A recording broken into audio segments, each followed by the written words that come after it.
अटल उत्कृष्ट विद्यालय का दौरा कर रहा हूँ आज। बहुत ही सीमांत एरिया भटवाड़ी, बहुत ठंडा एरिया है जहाँ पर मैं आज दौरा कर रहा हूँ। बिल्कुल मेरी दाईं तरफ एक बोर्ड लगा हुआ है, शहीद विपिन सार राजकीय उच्च माध्यमिक विद्यालय भटवाड़ी। काफ़ी पुराना बोर्ड है, बताया जा रहा। हालांकि स्कूल का नाम अटल उत्कृष्ट हो गया, बाहर बोर्ड लगा हुआ था। प्रिंसिपल रूम में जाता हूँ, क्या कह रहे प्रिंसिपल साहब, इंग्लिश मीडियम कर दिया गया। कहीं ना कहीं ये सरकारों की बात करूँ तो कांग्रेस ने मॉडर्न स्कूल है और बीजेपी आई तो अटल उत्कृष्ट है। कंक्रीट हालत ये है, इंग्लिश मीडियम कर दिया गया, सीबीएसई के से कनेक्ट कर दिया गया स्कूल को। वास्तविक क्या कह रहे हैं बच्चे, क्या कह रहे हैं टीचर, जमीनी और ग्राउंड जीरो पर मैं पूछ के देखता हूं कि प्रिंसिपल साहब क्या कह रहे हैं और क्या कहना है बच्चों का। जा रहा हूं मैं प्रिंसिपल रूम में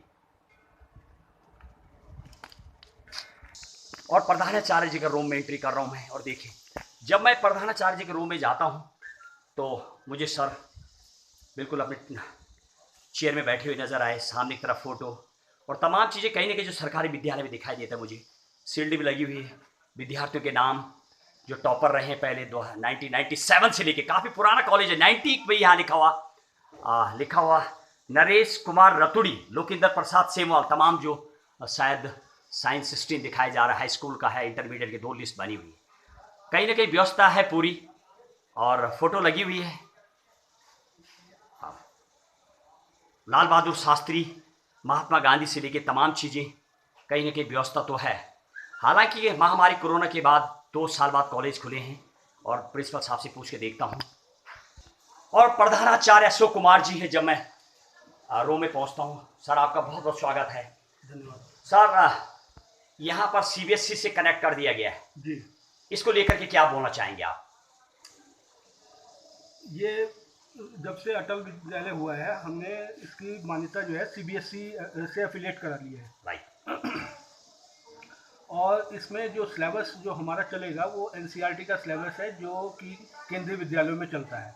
मतलब सरकार की मंशा ये है कि ये एकदम जो है केंद्रीय विद्यालय की तर्ज पे चलाया जाए, लेकिन अभी वो संभव नहीं हो पा रहा है, क्योंकि यहाँ अभी कक्षा 6 से चल रहा है विद्यालय और केंद्रीय विद्यालय में कक्षा 1 से प्रारंभ हो जाता है, तो उनकी बच्चों की जो बुनियाद होती है वो ठीक रहती है। कहीं ना कहीं सर, आप जो सरकार जो योजना बनाई है, जी एक तो सीबीएसई कर देगी जी और 6 से 12 तक इंग्लिश मीडियम, आपके पास जो स्टाफ है क्या वो पूरा ओरिएंटेड है, रिजल्ट दे पाएंगे, क्या वास्तविक हो पाएगा चेंजिंग? ऐसा है, इसमें जो सेलेक्ट होके आ रहे हैं अटल उत्कृष्ट विद्यालय के लिए स्पेशली, उनके लिए तो यह है कि इंग्लिश मीडियम में ही अपना जो लेक्चर वगैरह है वो सब देंगे, लेकिन अभी ये हो नहीं पा रहा है संभव। क्यों? क्योंकि बच्चों की बैकग्राउंड अभी हिंदी मीडियम की है। इसलिए हमने अभी जो है सिर्फ 11th में जो बच्चे इंग्लिश मीडियम पढ़ना चाहते हैं वो अपना इंग्लिश मीडियम से हैं, बाकी जो है कुछ बच्चे हिंदी मीडियम के भी हैं, वो अपना हिंदी मीडियम से एग्जाम देंगे। सर, तो आप किस तरीके से टीचरों के साथ कोऑर्डिनेट कर रहे हैं जो अभी हिंदी मीडियम के थे, उनको वो जब पढ़ा रहे हैं? अब उनको कह रहे हैं कि आप दोनों भाषाओं में पढ़ाइए, हिंदी और इंग्लिश में क्लासेस लीजिए, दोनों भाषाओं की। तो अब आपने क्या सरकार से बोला है कि जो मुख्य सब्जेक्ट हैं 11th-12th वालों के लिए आगे सीबीएसई में जाने वाला है, कहीं ना कहीं बहुत दिक्कत हो जाएगी क्योंकि एग्जाम उनके पैटर्न पे चलेगा, तो इसको लेकर के क्या आपने सरकार का भी यही कहना है कि आप लोग जो है अभी हिंदी और इंग्लिश मीडियम दोनों रखें। तो इसलिए हमने इसी तरह से इंस्ट्रक्ट टीचर्स को भी किया है कि वो हिंदी और इंग्लिश मीडियम में दोनों बाई लैंग्वेज में पढ़ाएं। सर, आपका कितने साल की सर्विस हो गई है लगभग? मेरी सर्विस हो गई है 30 साल की। 30 साल सर्विस हो चुकी है सर की।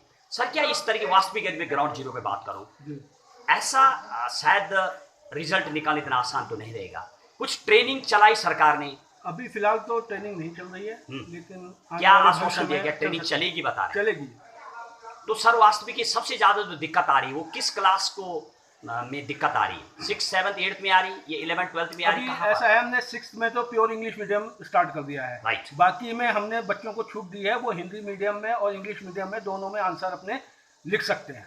राइट। तो क्या यहाँ पर जो आपके अध्यापक लोग हैं, ये तो शायद हिंदी मीडियम वाले होंगे पुराने, कितने ऐसा स्टाफ आपके पास है really who are capable to teach English medium? कितने हैं लगभग? अराउंड 8-10 टीचर्स हैं हमारे पास जो इंग्लिश जो हैंडलिंग कर ले।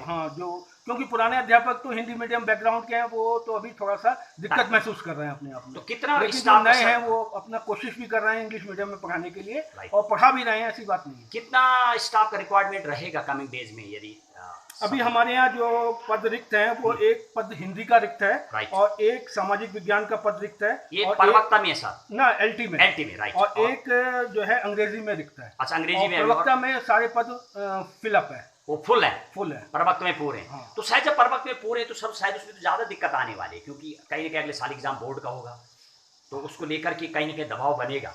तो अभी आधिकारिक मीटिंग में जब आप गए थे तो वहां पर कुछ बोला गया इसके संबंध में? अभी यह है कि इंग्लिश और हिंदी मीडियम दोनों ही चलेगा, जो ऊपर की क्लासेस है ना 11th और 12th में, और उधर 9th और 10th में। तो सर मैं क्वार्टर की हालत देख रहा हूँ, जब मैं बाहर दौरा कर रहा हूँ, प्रधानाचार्य जो रेजिडेंस है प्लस और भी मैं देख रहा हूँ कई हालत कई टूटे पड़ी है, तो उसके लिए ये कुछ कई अभी बार बजट नहीं विभाग को आया। लिखा जा चुका है, ओके, और लेकिन अभी तक कोई कार्रवाई हुई नहीं है इसमें। कब से ये चल रहा है? कितना टाइम पहले ये बनी थी बिल्डिंग?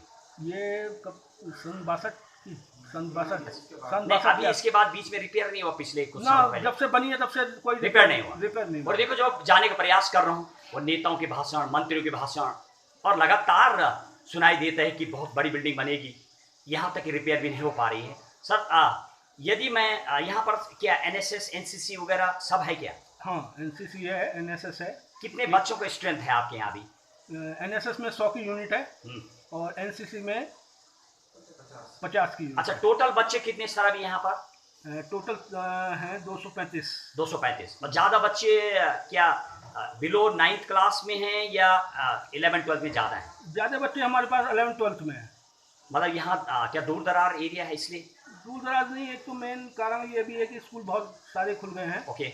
और अभिभावक ये चाहते हैं कि हम अपने बच्चों को जो है नजदीक के विद्यालय में। अभिभावक को क्या बोलना चाहेंगे आप, आपके माध्यम से क्या देंगे? अभिभावकों लोग को ये चिंतित बोलना है, अभिभावक चाहेंगे की मीडियम कि चेंज इस हो गया, क्षेत्र का- सीबीएसई हो गया। अभिभावकों को हम ये बोलना चाहेंगे कि इस क्षेत्र का ये अटल उत्कृष्ट विद्यालय है। अगर आप लोग जो है यहाँ सहयोग करेंगे तो हो सकता है आने वाले समय में ये अच्छा विद्यालय बन सके। जब यहाँ उद्घाटन हुआ था 2 जुलाई को, तो कोई मंत्री वगैरह कोई आए थे क्या? ब्लॉक प्रमुख आए थे यहाँ पे। अच्छा, ब्लॉक प्रमुख, उनकी ओर से क्या कहा गया?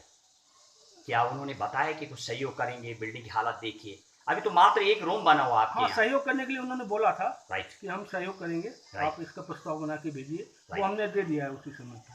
चलिए, बहुत बहुत धन्यवाद आपके लिए। ये थे अशोक कुमार जी, प्रधानाचार्य अटल उत्कृष्ट विद्यालय भटवाड़ी में, और अपना अनुभव बता रहे थे। बहुत लंबा अनुभव है आपका, बहुत बहुत आपकी सेवा के लिए। उम्मीद करेंगे कि आपके अधीनस्थ और आपके अधीन आने वाले टाइम में जो सीबीएसई कर दिया गया, बच्चों को कहीं ना कहीं गाइडलाइन मिलेगी, आपके अनुभव का भी शायद फ़ायदा होगा। और दिखाता हूँ आपको और बच्चों से मिलके क्या कह रहे हैं बच्चे। बहुत बहुत धन्यवाद आपके लिए।